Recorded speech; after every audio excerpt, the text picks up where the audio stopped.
बिहार दरोगा का एग्ज़ाम हो गया है। जी हाँ, कटअप पर आपने बहुत सारे वीडियोज़ भी देखे होंगे।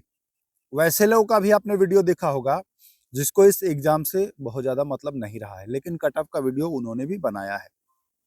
मैं एक चीज़ आपको बता दूँ, मैं इस वीडियो में केवल कटअप ही नहीं बताऊँगा, उसका रीज़न भी बताऊँगा कि क्यों ये कम रहेगा या क्यों ये अधिक रहेगा। तो एकदम अच्छे से समझिएगा, कॉन्सेप्ट क्लियर आपका हो जाएगा, तो फिर बार-बार ये कटअप का वीडियो देख के समय व्यर्थ मत करिएगा। मैं ज़ाहिर-सी बात बताऊँ, 2 तरह के यहाँ पर आपको लोग मिल रहे हैं। शुरुआती दौर में कट ऑफ कुछ बताएँगे, फिर जैसे-जैसे समय बढ़ता जाएगा, घटता जाएगा, वो अपने कट ऑफ को उसी के अनुसार एडजस्ट करते जाएँगे। तो ऐसे लोगों से तो पहले सतर्क रहना है, ठीक है? दूसरी बात कि मैं जो बता रहा हूँ, वो आपको क्यों मानना चाहिए, ठीक है? यही सोच रहे होंगे? तो सबसे पहली बात ये बता दूँ मैं, क्वेश्चन का स्तर आपने देखा होगा, अगर एग्ज़ाम दिया है तो देखा ही होगा, किस लेवल का स्तर है। इतना तो तय है कि कट ऑफ बहुत ज़्यादा ऊपर नहीं जाएगा। अब रही बात कि कितना जाएगा, तो इसके पीछे भी एक रीज़न है जो मैं आपसे शेयर कर रहा हूँ। देखिए, इस परीक्षा में शामिल मैं भी हुआ था, ठीक है? और मैं इसीलिए शामिल हुआ था ख़ास करके ताकि परीक्षा के दबाव को महसूस कर सकूँ, किस लेवल के प्रश्न आते हैं उसका आकलन कर सकूँ। अब यहाँ पर कुछ लोग कहेंगे कि प्रश्न का आकलन करने के लिए परीक्षा देना ज़रूरी है क्या? क्योंकि परीक्षा तो प्रश्न तो बाहर आ जाता है। तो उनको मैं यह बात बता दूँ कि आप उन्हीं प्रश्नों को बाहर से सॉल्व करिए और उन्हीं प्रश्नों को एग्जामिनेशन हॉल में सॉल्व करिए। आसमान ज़मीन का अंतर हो जाता है मेरे भाई। बाहर से उसको आप देख कर के ये अनुमान लगा लेंगे कि प्रश्न ईज़ी था और कठिन था, तो ये आप सटीक अनुमान नहीं लगा पाते हैं। जब आप परीक्षा हॉल में जाइएगा, एग्ज़ाम दीजिएगा, बच्चों के बीच बैठिएगा और वो एग्ज़ाम का प्रेशर होगा आप पर, तब आप जो सही करेंगे, असली कट ऑफ वहीं से निर्धारित होगा। तो इस बात को एकदम नोट कर लीजिए। मैं जब गया था, जहानाबाद मेरा भी सेंटर था, बहुत सारे लोग मिले भी थे, तो उनको पता भी होगा। मैं खासकर इसी वजह से गया कि चूँकि मैंने तैयारी आपको लगभग 3-4 महीने कंप्लीट कराई एनसीईआरटी, तो कंटेंट तो मैंने दिया था, लेकिन एग्ज़ाम में मैं शामिल इसलिए हुआ कि भई ये एक सही आकलन हो कि जो मैं पढ़ाया सही दिशा में, क्या वो चीज़ें सब कुछ आई हैं कि नहीं आई हैं। आपने भी देखा, बताने की आवश्यकता नहीं है कि एनसीईआरटी ही आया है, बाकी किसी का नहीं चला है, ये आपको भी पता है, ठीक है? ये मैं नहीं बता रहा हूँ। फाइनली मैं यही बताऊँगा कि जो कट ऑफ रहने वाला है, कारण भी मैं बता दिया कि भैया मैं चूँकि अंदर से जाके आया हूँ, परीक्षा देख के आया हूँ, बैठ के आया हूँ, प्रेशर झेल के आया हूँ, इसलिए उनसे तो बढ़िया ही मैं बताऊँगा अनुमान, जो ना तो एग्ज़ाम दिए हैं, ना उसकी तैयारी भी अच्छे से कराए हैं, कुछ भी पढ़ा के निकल गए हैं, ठीक है? उनसे बेहतरीन कराऊँगा और ये वीडियो आप आखिरी वीडियो मानिएगा कट ऑफ का, बहुत सारा वीडियो आपने देख लिया। ये आखिरी वीडियो मानिएगा और अगर इन दायरे के बीच में आपका स्कोर आ रहा है, तो जा कर के लग जाइएगा। इसमें मैं हर कैटेगरी की बात करने वाला हूँ, महिला की भी बात करने वाला हूँ। तो आ जाइए शुरू करते हैं। सबसे पहले मैं यूआर की बात करूँ, अनरिज़र्व्ड की, तो ध्यान रखिएगा। देखिए एग्ज़ाम 2 दिन हुआ है।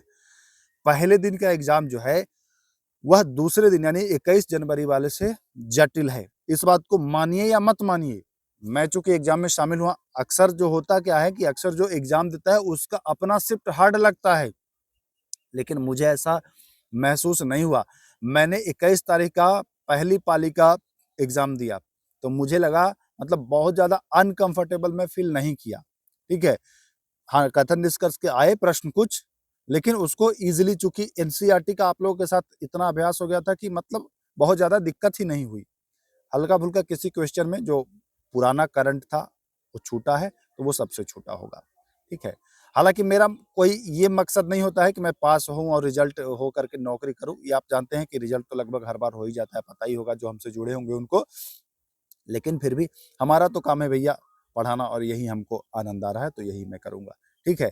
तो अब मैं बात करूँ कट ऑफ की, तो ध्यान रखिएगा, पहले दिन का एग्ज़ाम थोड़ा टफ है, तो 2 नंबर 3 नंबर का फ़र्क पड़ेगा, ठीक ना?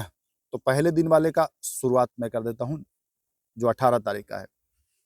अगर भाई आप अनरिज़र्व्ड हैं, मतलब कि यूआर कैटेगरी के पुरुष हैं और आप 18 तारीख को अगर आप एग्ज़ाम दिए हैं, तो एकदम नोट कर लीजिए, आप 57-58 भी अगर आपका आ रहा है, तो आप ठीक स्कोर किए हैं, सुरक्षित है आपका। फिर से नोट कर लीजिए, आपका 57-58 है तो आप पहले दिन वाले सुरक्षित स्कोर हैं। अब उसी कैटेगरी में मैं सब कैटेगरी को बांट कर, जैसे ओबीसी कर दूं, ईडब्ल्यूएस कर दूं, ईबीसी कर दूं, तो 2-1 नंबर आप कम करते जाए। ओबीसी यूआर से आपका 2 नंबर कम रहेगा, ठीक है। जैसे मैंने इनका 58 बताया तो आप 56 पर रहोगे, ठीक। ईडब्ल्यूएस वाले भाई और ईबीसी आप लोग 55 पर रहोगे। एससी वाले उससे 2 नंबर कम रहोगे, एसटी वाले 1 नंबर उससे अधिक रहोगे। यही रहेगा आपका, मतलब कि 50 से 58 के बीच में आप यूआर और एससी एकदम फिट रहोगे, 50 से 58 के बीच में। और महिलाएं सब सुन लीजिए आप लोग, महिलाएं जितने भी महिलाएं हैं, 50-52 अगर है तो लग जाओ, लग जाओ, लग जाओ, लग जाओ। जितनी भी आप महिला हो, 50 और 52 अगर हो तो लग जाइए, इधर-उधर जाने की आवश्यकता नहीं, इससे ज़्यादा नहीं जाएगा, नहीं जाएगा, नहीं जाएगा। मैं फिर और ये भी सुन लीजिए, ये अधिकतम मैं बता रहा हूँ, कम से कम नहीं, रबड़ जैसा नहीं कि 50 से 60 बोल दिया 10 नंबर के बीच में, ये नहीं है, ठीक ना। 50 से अगर 58 बोला हूँ तो उसमें सारे कैटेगरी को मैं एक-एक अलग बाँट दिया हूँ, ठीक है। तो महिला जो है वो 50 के ही आसपास, 1 नंबर इधर, 1 नंबर उधर, और ये अधिकतम होगा, पहले शिफ्ट का यही जाने वाला है। अगर इतना है तो मेंस की तैयारी में लग जाइए, लग जाइए, लग जाइए। मैं फिर कह रहा हूँ लग जाइए। अब आ जाते हैं हम दूसरे दिन, यानी कि 21 वाले में।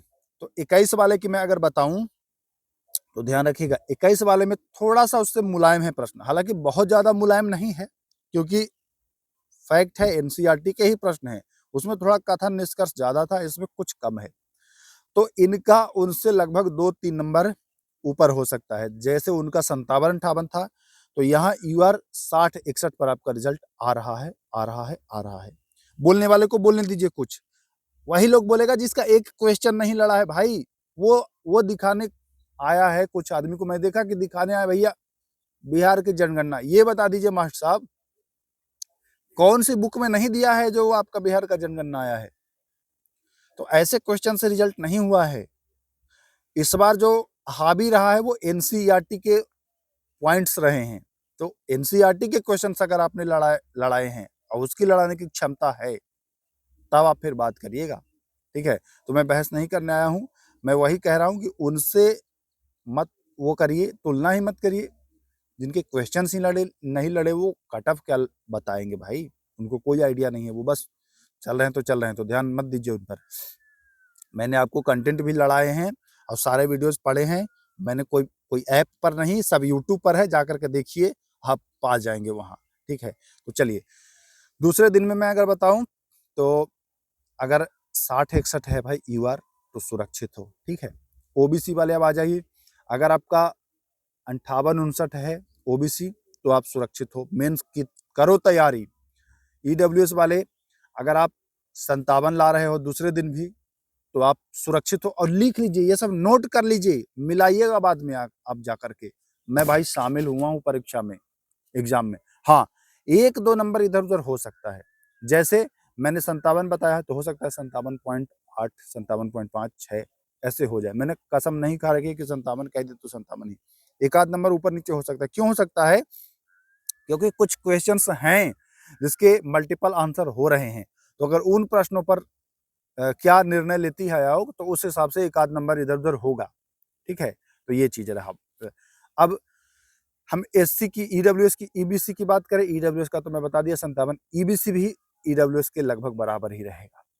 एससी वाले 2 नंबर ईडब्ल्यूएस से, मतलब आप 55-55 के आसपास हैं, 55-56, तो आप एकदम बेहतरीन स्थिति में हैं। एसटी वाले एससी से 1 नंबर आप आगे रखिएगा अपने आप को। और महिला यहाँ भी जैसे वहाँ 50 था, आप 1-2 नंबर यहाँ आगे रहिएगा, मतलब कि 52-53 आपका यहाँ रह सकता है, मतलब दूसरे दिन वाले में। ज़्यादा अंतर नहीं रहेगा, 2 नंबर, ढाई नंबर इतना का ही अंतर, जैसे वहाँ 50 था तो यहाँ 52-53 हो सकता है। 2-3 नंबर का ही अंतर रहेगा महिलाओं के लिए। सारी कैटेगरी को मैंने अलग-अलग बता दिया। फ्रीडम फाइटर का सबसे कम रहता है, कुछ लोग अगर सोच रहे होंगे तो वो कुछ भी किए होंगे तो उनका हो जाएगा भाई, 50 से कम ही रहता है, ये मान लीजिए। उनका हो जाएगा, बहुत ज़्यादा उनको परेशान होने की आवश्यकता है, उनके संख्या भी तो उनकी कम है ना। तो ध्यान रखिए, इनके बीच में अगर आपका स्कोर है तो आप सम्मानजनक स्कोर में हैं। अगर आयोग मतलब सब कुछ मतलब सही से करे तो कुछ ऊंची नीच ना हो, तो इतने पर रिजल्ट आएगा। क्योंकि मैंने प्रश्नों का स्तर देखा है, मैं परीक्षा हॉल में शामिल हुआ हूँ, झेला प्रेशर को, सब कुछ। मैं बिल्कुल अभ्यर्थी बन के गया था, ये नहीं कि शिक्षक बन के गया हूँ कि दिमाग से ये निकाल देता हूँ कि मुझे करना है कि नहीं करना है। मैं दिमाग में ये रखता हूँ कि मैं एक विद्यार्थी हूँ और कैसे इन प्रश्नों को कितना सही किया जा सकता है, कैसे प्रेशर हैंडल किया जाए। तो ये सारी चीज़ें जो है वो मैं एग्जामिनेशन हॉल में महसूस किया, क्वेश्चन के स्तर को देखा, जो वायरल क्वेश्चन बाहर आए उनको देखा, आकलन किया, तब जाके मैं इस निष्कर्ष पर पहुंचा कि आपको ये जानकारी मैं दूं। बाकी आप लोग अपने स्कोर भी कमेंट करिएगा कि आपका कितना रहा है और किस शिफ्ट में था आपका, है ना। बाकी मेंस की तैयारी में लगी, इतना ही बोलूंगा, ज़्यादा नहीं। फिर मिलते हैं, नमस्कार, जय हिंद।